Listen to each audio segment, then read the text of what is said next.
Hi friends, TKR social studies స్వాగతం అండి. ఈరోజు మనం భూమి ఆవరణములు టెట్ డిఎస్సి వారికి పేపర్ 1 పేపర్ 2 పేపర్ 1 కావచ్చు, టెట్ పేపర్ 2 కావచ్చు, ఇది సిలబస్లో ఉంది. ఈ భూమి ఆవరణాలకు సంబంధించినటువంటిది ఏమేమి అడుగుతున్నారు అనేటువంటి విషయాన్ని మనం చూసినట్టయితే అసలు భూమి ఏ విధమైనటువంటి ఆవరణాలు కలిగి ఉన్నది అనేటువంటిది ప్రశ్న రూపంలో అసలు ఏమి ఆవరణం అంటే ఏంటి అనేటువంటిది కూడా ముఖ్యమైనటువంటిదే. ఫస్ట్ మనం చూసినట్టయితే ఈ భూమి ఆవరణాలను మనం 4 రకాలుగా చెప్పుకోవచ్చండి. 4 రకాలు ఆవరణాలు, 4 రకాలు, 4 రకములుగా విభజించవచ్చు ఫ్రెండ్స్. ముఖ్యంగా చూసినట్టయితే ఫస్ట్ వన్ శిలావరణం. శిలావరణం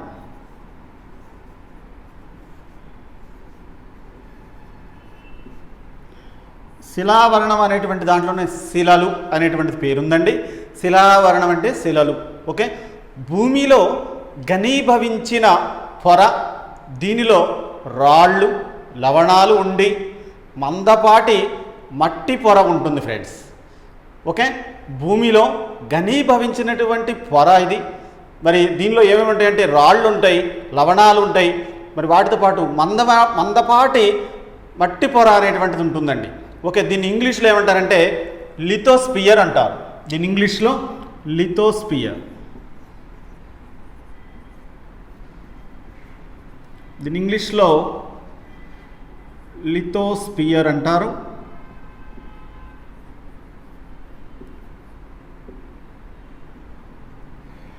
శిలావరణాన్ని ఇంగ్లీష్లో లిథోస్పియర్ అంటారండి. లిథో అంటే ఏంటి, అసలు ఏ భాషకు సంబంధించినటువంటిది అనేటువంటిది మనం చూసినప్పుడు లిథో అంటే గ్రీకు భాషలో, లిథో అంటే గ్రీకు భాషలో రాయి అని అర్థం అండి. రాయి అని అర్థం ఫ్రెండ్స్. లిథో అంటే గ్రీకు భాషలో రాయి అని అర్థం అండి. లేదా శిల అని కూడా అర్థం వస్తుంది ఫ్రెండ్స్. శిలావరణ వనంలోనే అసలు మనకు గుర్తు రావాల్సింది శిలలే. రాళ్ళు, రప్పలు అంటుంటాం. రాళ్ళు, లవణాలు ఉండి మందపాటి మట్టి పొర ఉంటుంది ఈ యొక్క ఆవరణంలో. లిథో అంటే గ్రీకు భాషలో రాయి లేదా శిల అనే అర్థం అండి. దీనిలో ఏమేమి ఉంటాయి అనేటువంటి విషయానికి వచ్చినప్పుడు భూస్వరూపాలు ఉంటాయి. ఏం భూస్వరూపాలు ఉంటాయండి? దీనిలో పర్వతాలు ఉంటాయి, దీనిలో పీఠభూములు ఉంటాయి,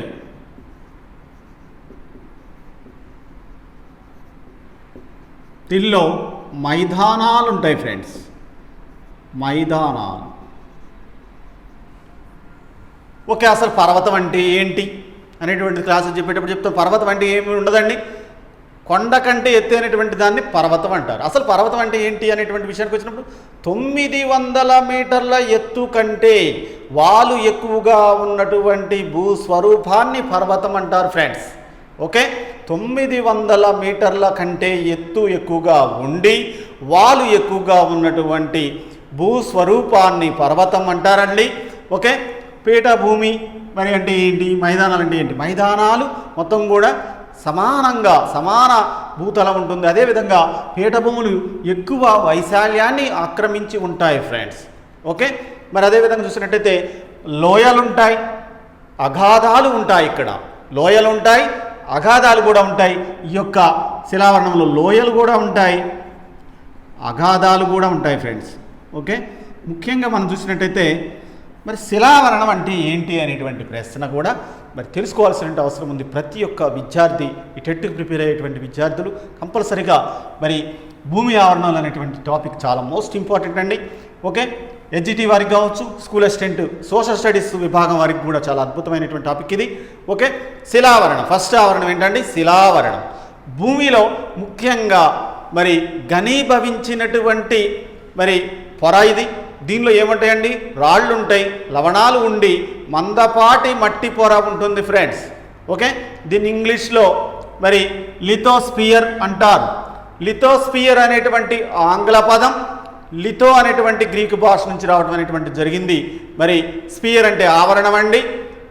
లిథో అంటే గ్రీకు భాషలో రాయి, స్పియర్ అంటే ఆవరణం అనేటువంటి మీనింగ్ వస్తుంది ఫ్రెండ్స్. ఓకే, లిథోస్పియర్ అనేటువంటి పదాలకు అర్థం శిలావరణం. ఈ శిలావరణాన్ని ఆంగ్లంలో లేదా ఇంగ్లీష్లో లిథోస్పియర్ అంటారు. లిథో అంటే గ్రీకు భాషలో రాయి, స్పియర్ అంటే మరి ఆవరణం. దీంట్లో ఏమేమి ఉంటాయంటే పర్వతాలు ఉంటాయి, పీఠభూములు ఉంటాయి, అదేవిధంగా మైదానాలు ఉంటాయి, లోయలు ఉంటాయి, అగాధాలు ఉంటాయి. ఈ క్రింది వానిలో లోయలు ఉండేటువంటి ఆవరణం ఏది అనేటువంటి ప్రశ్న రావచ్చు. ఈ క్రింది వానిలో పర్వతాలు విస్తరించి ఉండేటువంటి ఆవరణం ఏది? ఈ క్రింది వానిలో మైదానాలు విస్తరించి ఉండేటువంటి ఆవరణం ఏది? ఈ క్రింది వానిలో అగాధాలు ఉండేటువంటి ఆవరణం ఏది? శిలావరణం ఫ్రెండ్స్. ఓకే, శిలావరణానికి సంబంధించినటువంటి బిట్స్ ఈ రూపంలో అడగటానికి స్కోప్ ఉందండి. ఓకే, నెక్స్ట్ మనం జలావరణానికి వెళ్ళిపోదాం ఫ్రెండ్స్.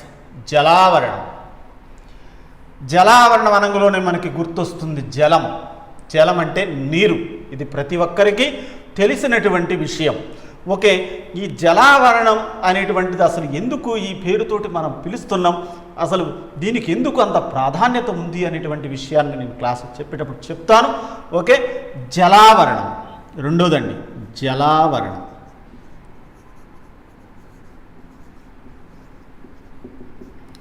ఓకే, జలావరణం జలం ఉంది కాబట్టి జలావరణం. నీరు ఉండే మండలాన్ని జలావరణం అంటారు ఫ్రెండ్స్. నీరు ఉండే మండలాన్ని జలావరణం అంటారు. ఇంగ్లీష్లో దీన్ని ఏమంటారంటే హైడ్రోస్పియర్ అంటారండి. దీన్ని ఇంగ్లీష్లో ఏమంటారండి? హైడ్రోస్పియర్ అంటారు ఫ్రెండ్స్. దీన్ని ఇంగ్లీష్లో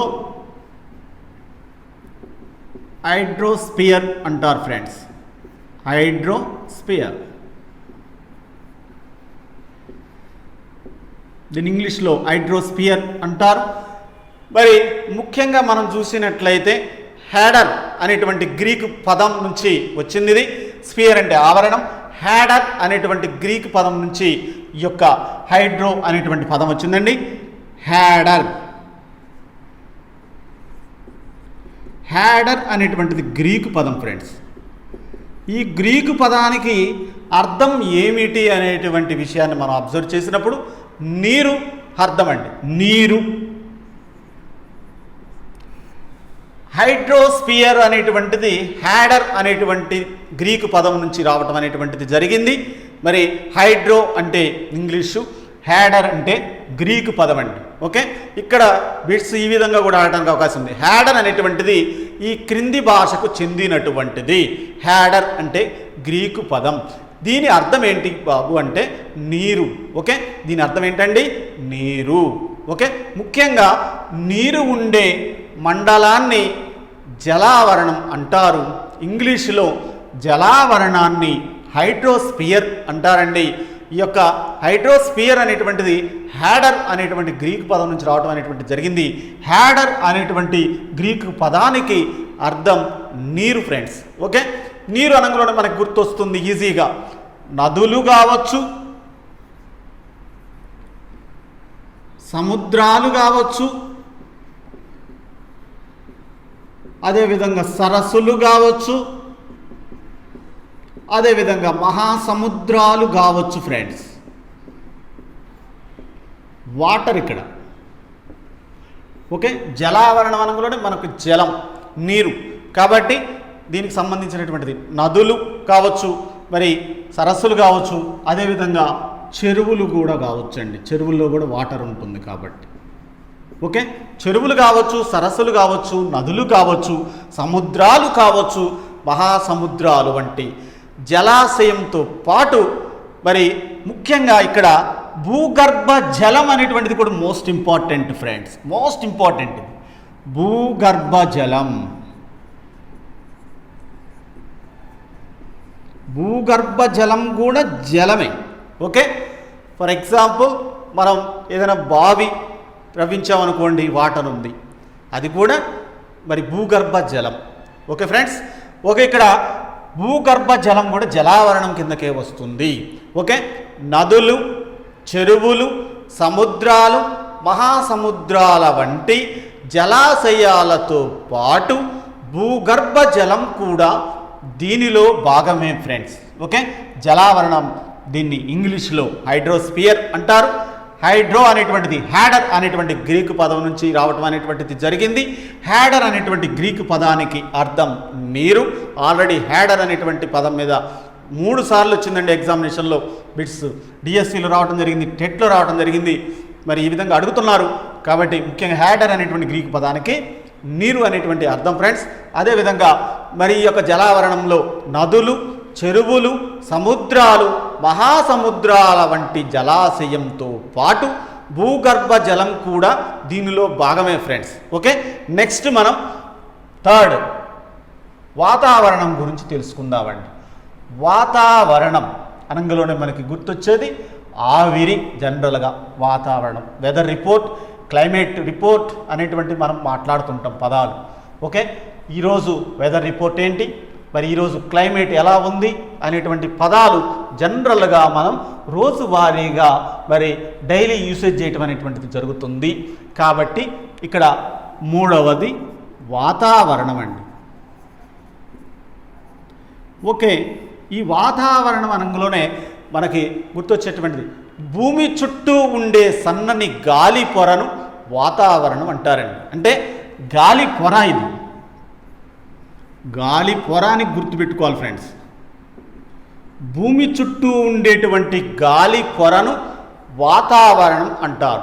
దీన్ని ఇంగ్లీష్లో అట్మాస్ఫియర్ అంటారండి. అట్మాస్ఫియర్ ఇంగ్లీష్లో అట్మాస్ఫియర్ అంటారు. ఓకే, వాతావరణాన్ని ఇంగ్లీష్లో అట్మాస్ఫియర్ అంటారు ఫ్రెండ్స్. ఓకే, అట్మాస్ అనేటువంటి గ్రీకు పదం నుంచి అట్మా అనేటువంటి పదం రావడం జరిగింది. అట్మాస్ ఇది గ్రీకు పదం అండి. ఈ పదానికి అర్థం ఆవిరి. ఓకే, వాతావరణాన్ని ఇంగ్లీష్లో అట్మాస్ఫియర్ అంటారు. మరి అట్మాస్ అనేటువంటి గ్రీకు పదం నుంచి అట్మాస్ఫియర్, అట్మా అనేటువంటిది రావడం జరిగింది. స్పియర్ అంటే ఆవరణం అండి.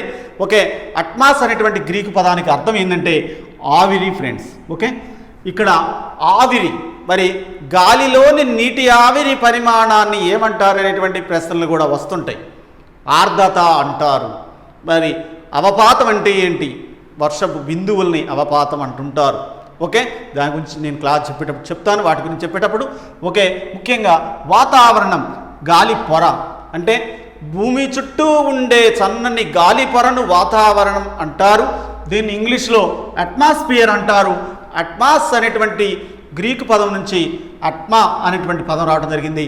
అట్మాస్ అనేటువంటి గ్రీకు పదానికి అర్థం ఆవిరి అనేటువంటిది అర్థమండి. ఓకే, ఇక్కడ ఏమేమి ఉంటాయి అనేటువంటిది కూడా మనకి డౌట్ రావాల్సినటువంటి అవసరం ఉంది. గాలి పొర అని ముందే చెప్పాను కాబట్టి ఇక్కడ ఏముంటాయండి, అనేక రకాల వాయువులు ఉంటాయి. అనేక రకాల వాయువులు ఉండటం అనేటువంటిది జరుగుతుంది ఫ్రెండ్స్. ఓకే, దానితో పాటు నీటి ఆవిరి ఉంటుంది, ధూళి కణాలు ఉంటాయి.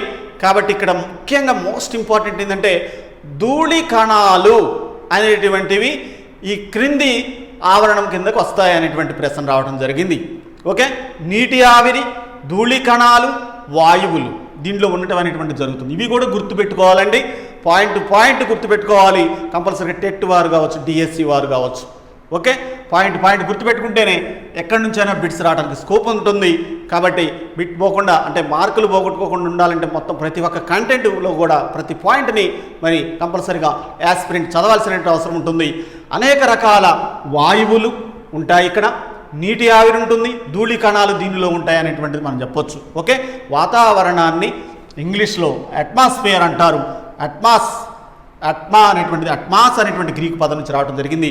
అట్మాస్ అంటే ఆవిరి అనేటువంటి అర్థం వస్తుంది ఫ్రెండ్స్. ఓకే, ఇక్కడ అనేక రకాల మరి వాయువులు ఉంటాయి, నీటి ఆవిరి ఉంటుంది, ధూళి కణాలు కూడా ఉంటాయి ఫ్రెండ్స్. నెక్స్ట్ ఫోర్త్ది మోస్ట్ ఇంపార్టెంట్ అంటే జీవావరణం.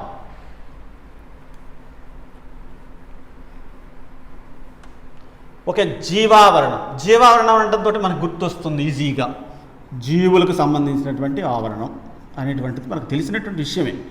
కానీ మరి క్వశ్చన్స్ ఎలా అడుగుతున్నారు, జీవావరణం. ఓకే, గాలిలో కావచ్చు, సముద్రాల్లో కావచ్చు, ఎంత లోతునున్నటువంటి ప్రాణులైనా మరి బ్యాక్టీరియాతో సహా ఉండేటువంటి ఆవరణాన్ని జీవావరణం అంటారండి. మోస్ట్ ఇంపార్టెంట్ ఇది.